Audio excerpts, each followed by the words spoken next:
Pánovi Antonovi z Galanty ešte nedávno hrozilo, že mu amputujú pravú nohu pod kolenom. Mal na nej totiž takmer po celom obvode nad členkom veľmi bolestivé a hnisajúce rany, tzv. Bercov vred.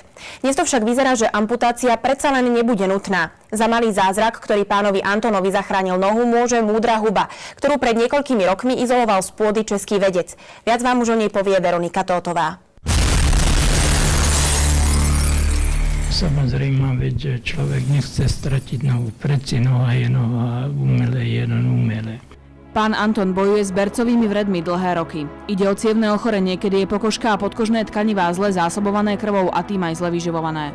Potom stačí malé poranenie a rana narastá do obrovských rozmerov. U pána Antona sa vredy síce lekárom podarilo niekoľkokrát vyliečiť, ale vždy sa znovu vrátili. Naposledy pred 10 rokmi. A odvtedy mu už nohu žiadny lekár ani dostupné lieky, ako sa hovorí, nezavreli. Naopak, noha hnisala čoraz viac. Neustále vytekávam z toho, ako krv aj hníz aj všetko možné. Pán Anton vyskúšal všetko, čo mohol. Nič nepomáhalo. Až raz pred niekoľkými mesiacmi našiel článok o Pythium oligandrum, takzvanej múdrej hube. A to je ona. Prívlastok múdra dostala táto pôdna huba v tomto laboratóriu. Ona je skutečně chytrá. Je to vlastně proto, protože ona je schopna na ty patogeny reagovat různými způsoby. Je schopna ty svoje postupy, jak likvidovat toho patogena, měnit podle obranných vlastností toho patogena. Jednoducho povedané, múdra huba si nájde spôsob, ako zničiť iné huby. Práve tie, ktoré v rane spôsobujú hnisanie a zápalové procesy. Je to akýsi predátor medzi hubami. Pre pána Antona je to nielen najmúdrejšia, ale aj najlepšia huba na svete. Na tejto fotografii vidíte, ako jeho noha vyzerala predtým, ako začal preparát s hubou používať. Neprijal by som to nikomu, keď musíte niekoľko rokov spávať len takto v kresle a zakrytý paplónom, lebo ako náhle som si ľahol do roviny, chytili ma také bolesti, že to sa nedalo vydržať. A takto vyzerá jeho noha teraz. Nie je ešte úplne vyliečená a už nikdy nebude ako predtým, ale rany sa oveľa zmenšili. Vidíte, čo toto je už normálna pokožka, vygranulované, vidíte tie malé tieto. No toto je tá, a ten bercov vred bol odtiaľ, to tady to. Účinkami huby Pythium oligandrum na bercové vredy sa zaoberá najmä mikrobiológ dr. Mencel z Krajskej nemocnice v Pardubiciach.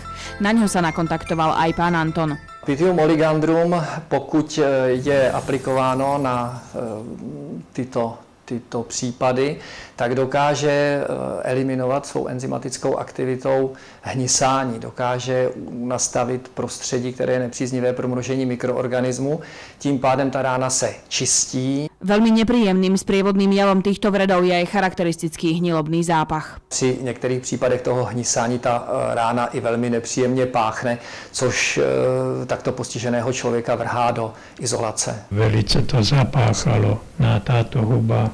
Za týždeň normálne zlikvidovala tie zápachy. Účinkami tejto huby je doktor Mencel nadšený skoro rovnako ako jeho pacienti.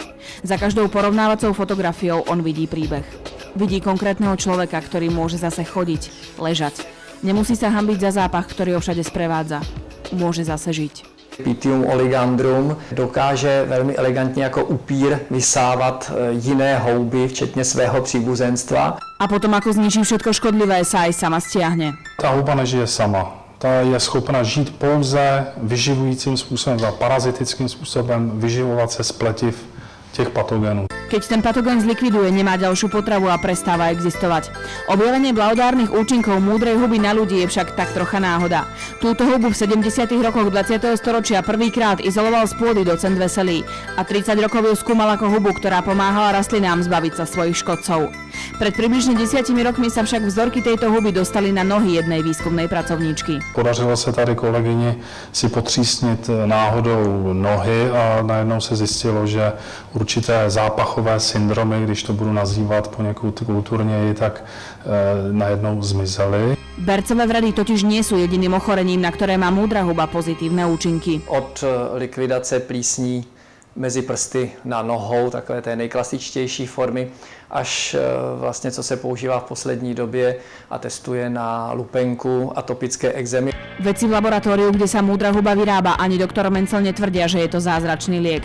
Len vedia, že niekedy pomáha aj tam, kde všetko ostatné zlyhalo. V januári som to začal a v marci som došiel a keď som mu ukázal nohu pani primárke, hovorí, že čo sa tu stal zázrak, hovorím nie.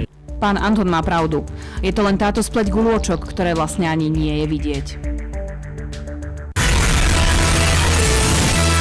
Či sa nám to páči alebo nie, žijeme v časoch, keď ulica